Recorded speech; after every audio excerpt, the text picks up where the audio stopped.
finances, investing, estate and retirement planning? Well, I went to school so you don't have to. Welcome to Finances and with Kathy and Jennifer. Welcome to Finances and Negotiating Benefits at Your Job. I'm Jennifer and I'm here with Kathy, and this week we'll be discussing the fact that it's not just salary that you're negotiating at a new job or at your annual review.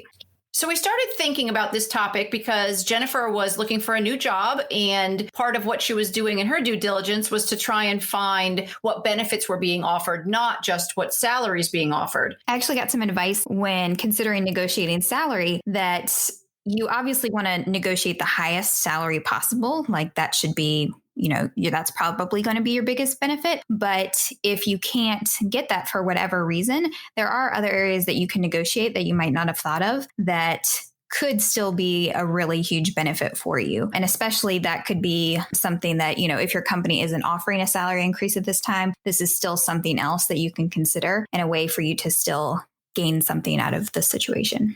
One of the things that is imperative as a young person seeking a job and trying to get your first salary, you do want to try and search for your highest possible salary. This has the implication of determining your salary increases for the rest of your life. So if you start lower, then it will take you longer to build up to where your peers might be, versus if you start at a higher rate, you'll be able to conceivably consistently get higher and higher raises. So instead of starting at 20,000, if you start at 30,000, you'll be able to move up more as you get salary increases. And another thing that we realized is that this is not something that everybody does. When you have a new job offer, this is a point of negotiation. And, the research has shown that only about 60% of men negotiate, and even less women, only about 40% of women negotiate their salaries. So it's something that you want to think about and consider to make sure that you are getting as much as you can in your new position. So besides salary, we have a number of things that you could negotiate. That would include your paid time off. So oftentimes companies now will have this PTO, paid time off, which combines sick and vacation leave so that employees have choice. In the old days, quote unquote, you had sick leave and you had vacation days. And if you were running out of vacation days and had a whole bunch of sick days, you'd have to fudge and say, oh, I'm not feeling very well. The trend now is to have these paid time off days so that you can just take the time as you need to take it for whatever reason. And we talk about health, being sick is your health, but really mental health, your vacation time as well. So it's all intertwined. This PTO will often go up as you've been with the company longer. Make sure that your paid time off is greater than or equal to your previous vacation and sick days wherever you were, or if you're just trying to negotiate it at your current job. So you don't want to be giving up days to be moving to a PTO situation versus what you had at your previous job. And again, we're talking about negotiating your benefits. You're always going to want to try and get better than what you had previously. Make sure you understand your company's use or lose policy, that you aren't going to lose any days, or are you going to lose days if you haven't used them? And of course, then make sure you're using them, but you want to make sure you know what that policy is. It's not uncommon if you're under a year to get about 16 days, and then that goes up by about 1 or 2 days a year. Again, just thinking about that transfer from what sick leave is to what paid time off is. If you have a lot of sick days at another company, you might want to negotiate saying, I've had these sick days and I've built them up unused. Is it something that I can trade in and have more days for PTO? You can also think about other ways to use those PTO days. So not just thinking about, I want more vacation time, but for instance, if your company has a really poor maternity leave policy, then this might be one of the only ways that you can get additional paid time off to be able to have more time at home with your new baby. Consider your reasons for wanting more PTO days as well. That's a great point.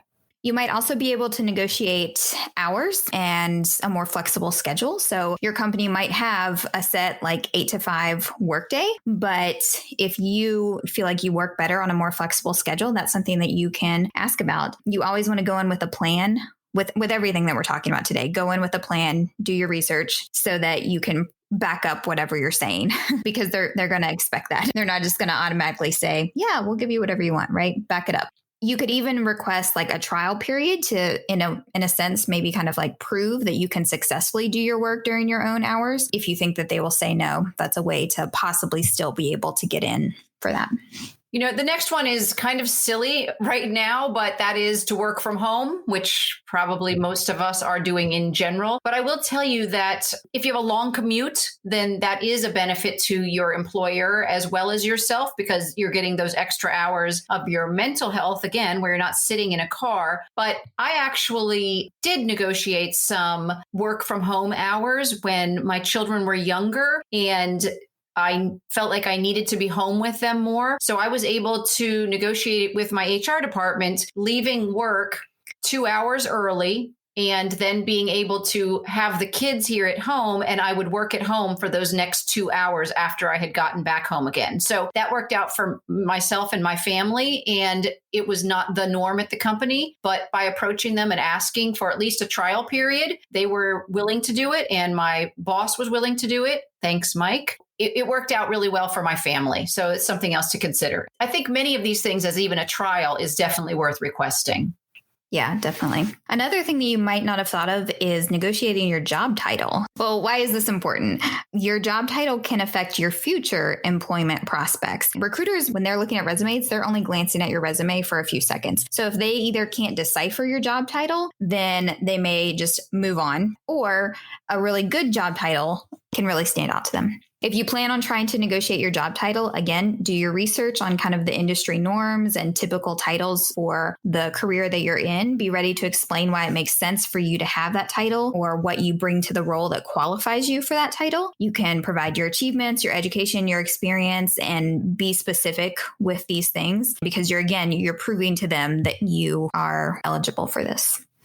It's also actually a terrific unpaid benefit, something that if you're asking for a new job title, that doesn't cost them any money other than reprinting some cards for you. That's another option if you're just looking to change some things about your job and help you in your workplace that is not going to cost the company themselves anything. Another option is to ask them to repay your student loans for you. So as you're coming on new, maybe you can get them to repay those because it's not uncommon that companies will make payments as long as you are also making minimum payments. You might offer an amount annually and they might suggest that they could also meet it. So what I found was they might offer to pay $100 a month towards your current student loans that you have for the next 6 years or so. That works out to $1,200 a year, which is not huge, but over those 6 years, that's going to equal another $7,200. So they are helping eat away at your student loans. But you want to be careful because they might not be as excited about that because you're coming to them with this knowledge versus you saying, hey, I'll go get a degree and sort of increasing your knowledge and understanding of whatever your industry is. So it's a possibility they might, come back at you saying, well, look, we'll pay for your next degree. One of the other things is that for grad school, if you're going to attend grad school, employers actually receive tax breaks for offering tuition assistance. And so that's better for the company versus they don't get any tax break themselves by paying on your student loans. Again, you might want to consider continuing your education because they will also be getting a tax break if they helped finance that. Your company might also pay for some professional development for you. And the reason they would want to do this is obviously because, they want to train you to continue your growth in your company. They want to create future leaders within the company. They know that this kind of re-energizes you with giving you new information in your role. You could even then maybe you go off to do a professional development and you come back and train other employees at the company. So that's a huge benefit for them as well. You might need some sort of recertification or just a new certification for something. And that very well may be something that they would be willing to pay for. There's also many companies or specific departments that have professional memberships to various organizations. And that very well may be something that they will pay for. I know that's something else that someone told me to ask for with my new job, that if they don't offer to pay for this one membership, then you should ask for it because most companies do pay for it. And the benefit to that is the networking, because once you get to be that member, then you are the face that you're meeting other people and being able to continue on with your career as well as representing the company. And don't downplay the fact that mentoring is available. It's a wonderful thing to be the mentor as well as being the mentee, that you have somebody that you can contact and trust within an organization. It's not uncommon for companies to offer different kinds of financial counseling or planning. I know that where I worked, they would have brown bag lunches and they would offer people to come in and have all kinds of different topics that were pertinent to the employees that we would sit over and listen to at lunch. But if your company is not doing that, maybe that's something you can suggest, because it's a benefit to you to learn about financial planning or personal safety or trusts. So those are all things that you can also ask as a benefit from your company to have people come in and talk to you guys. Mm-hmm. Bonuses are another big negotiating point. And so this could be something that either you're negotiating again at a new job, whether it be like a signing bonus, you can negotiate a signing bonus. You might be negotiating, I don't know if it's like your percentage for your bonus each year. You might be able to negotiate that up front. This is also something that with your annual review, again, you could potentially negotiate that annual bonus at that time as well. A lot of companies also offer referral bonuses. If you refer somebody else to work at the company, then you could get a referral bonus that way. So that's not necessarily, well, I don't know. I'm just thinking that's not necessarily a negotiation. Sure. If they're not currently offering that, that's something you can at least ask your HR department. And quite honestly, if you are bringing in qualified candidates that are important to the company, they might very well say, yes, please continue to bring us people and let us give you a little something, $1,000 or $100 or something to bring other people in that are doing a great job. There are other bonuses like profit sharing bonuses, where if the company makes certain goals they're trying to hit, that they might share in those profits with the employees, as well as commissions. That might be something that you could negotiate to get commission. If you're not generally on commission, but you have brought in some new business or saved them some great amount of money, you could ask for a portion of that, as well as a retention bonus. If you are interested in finding a new job and your company might very well say, hey, you know what? We'll give you this bonus to stay here at this job versus leaving us. We can't give you a new salary. We can't do these other things, but maybe there's a retention bonus in there for you as well. Family leave. We just did a recent podcast all about that, but this is also something that could potentially be negotiated. You could negotiate, and like Kathy said, that your company might be flexible with coming back to work. You know, she mentioned being able to work from home for a few hours when her kids were young. So it might be that you take however many weeks you get for family leave and then negotiate working from home for a while before you come back full time or something like that. So those are all things that your company might be willing to work with you on. Childcare itself could be a benefit that you could be talking to them about. For example, there are subsidies that some companies offer that will provide money directly to the employee so that you can spend it on essentially whatever you want. They're assuming that you're going to be spending it on childcare, but it's just a set amount of money that you're provided. Or they might very well go ahead and pay money to the childcare provider on your behalf, sharing the costs of childcare with you. Also, with your childcare, we're back to you could try and negotiate a flexible schedule for you and your kids, maybe working evening hours versus day hours. And so you would have time for kids and or moving kids around as needed. Many companies have something called an employee stock purchase plan, where the employees are given the ability to buy shares of a company stock at a certain discount price within a certain period of time. And then you can sell it for a profit later by borrowing from a brokerage account and paying back with sale at the time of the sale. So my company actually did this. I worked at a company where they would offer us employee stock, and we would then have to wait a set period of time. That's part of being presented the employee stock. But then after that time period had lapsed, we were able to say, look, we were issued it at $30 a share. It's at $45 a share. And we're doing a trade that's a cashless trade. So the company itself uses a brokerage account to place the sale and give us the money. So in essence, we were kind of just I'm not taking into account taxes or commissions or anything, but using the $30 and $45, using a cashless trade like that through our company, we were just then given our $15 a share. That was a big benefit because, obviously if you're at a company, you're working hard, you want to make sure you're doing everything you can to bring your company stock price up, but you're not necessarily given that. So if it's an option for you to be able to negotiate that, again, that is a way that the company might be willing to provide you something versus a new salary. Or if you're starting in a new company, asking for these new employee stocks. Mm-hmm. You also don't have to sell them all at once. You might be given 30 stocks or 100 stocks or whatever it is. It could be much bigger than that depending on your job, but you don't have to sell them all at the same time. You can just sell a few and then keep the rest. Selling a certain percentage of them just to be able to make that purchase is a viable option as well. Another possible benefit that you could try and negotiate, it stands for the Consolidated Omnibus Budget Reconciliation Act, but everyone knows it as COBRA. And what that does is it provides employees and their dependents the option to buy their own health insurance coverage when you lose your job. So if you do lose your job, then you would be able to buy COBRA coverage the same as what you had at your company before you were let go. Now, not fired, but if you are let go for some reason, if you're laid off for some reason. COBRA will extend your healthcare benefits for 18 to 36 months. It depends on the company, but that's one of the things that you might very well negotiate. If your company is only currently offering 18 months of COBRA, then you might say, okay, but I would like 36 months in the event that I'm going to be laid off, one day in the future. So again, these are all things that you can come to with your company, either when you are looking for a new job or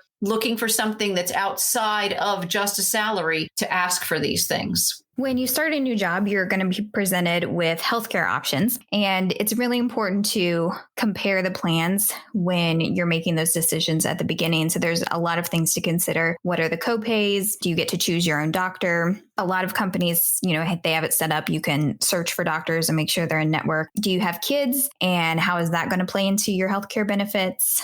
You're going to go to the doctor all the time if you have kids. I'm just going to tell you right now. Consider hospital stays, specialists, and emergency services that you could potentially need in the future. That could differ with the different health plans that you're looking at. You will most likely also be offered dental and vision, prescriptions, and alternative medical care. That can vary greatly, so consider what your needs are and compare. Another option that you could try and negotiate for is moving costs. If you're going to be relocating for some reason, then you might want to negotiate having them move you to your new location. And one of the things for this is you're going to want to get this in writing because there are so many things that go on with moving someone. Are they paying for the truck? Are they paying for the movers? Are they paying for your meals along the way? Are they paying for your gas? Are they paying for anything when you get there to the new home? So it's something that you want to make sure that you're not just being told, we'll pay for your move. You're going to want to get as much specificity as possible from them because there's a lot involved in moving. But it is a terrific benefit to ask for and see if it's an option for you at your level. Yeah. And is it money that they're just presenting to you up front for your move, or is it something that you are submitting receipts for? Because if you can negotiate that, then that could change how much you're getting. Many companies offer a 401k match, which is great. And so even if that is only a 1% match, it makes a huge difference over your long-term career. Even if it's only a 1% difference in the match, then that's going to make a huge difference over your career.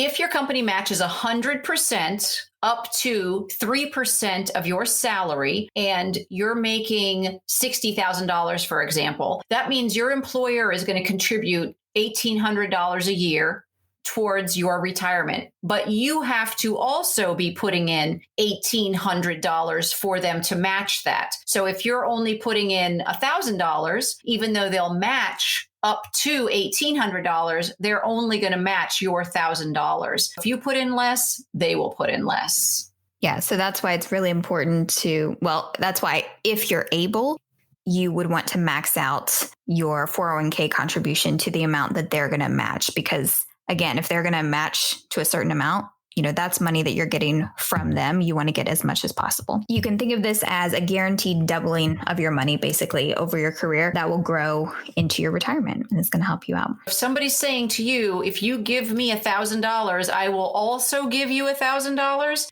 It almost doesn't make sense to walk away from that. Sometimes it is not possible to put in your company's matching percentage, and there's going to be circumstances for that. But realize there's almost nothing you're going to do in life that's going to give you 100% of what you're putting into it. You're not going to get that in the stock market. You're not going to get that in bonds. You're not going to get that in gold and silver. So if you can put in at least what they are willing to match, then they will give you that same amount. And that's a terrific value at getting 100% free money.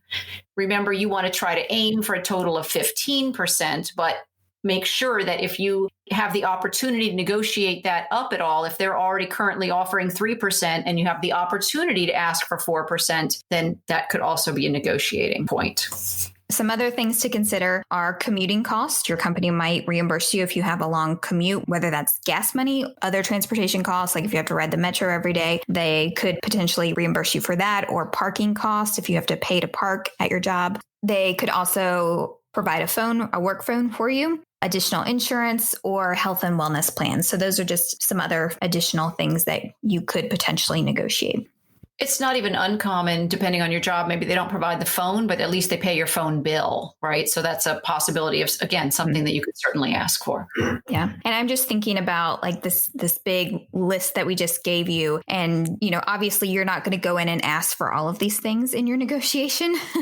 So you want to think about what is a priority for you and what can you back up when you're presenting this information to them? What can you defend so that it's likely you will get some of the things that you're asking for? Thanks for listening to Finances and Negotiating Benefits at Your Job. We know you chose to listen and we are grateful. If you enjoyed this episode, please subscribe and share, and consider leaving a review because it helps us to bring financial education to others and lets them find us more easily. Please let us know what questions you'd like answered by going to our website at financesand.net. We're planning a listener episode and we would love to have your questions. You can now find infographics on these topics on our website and here in the show notes. Finances and does not provide tax or legal advice, and nothing in this podcast is to be construed as such. Always consult a tax, accounting, or legal professional for advice on your specific situation. Remember, I went to school so you don't have to.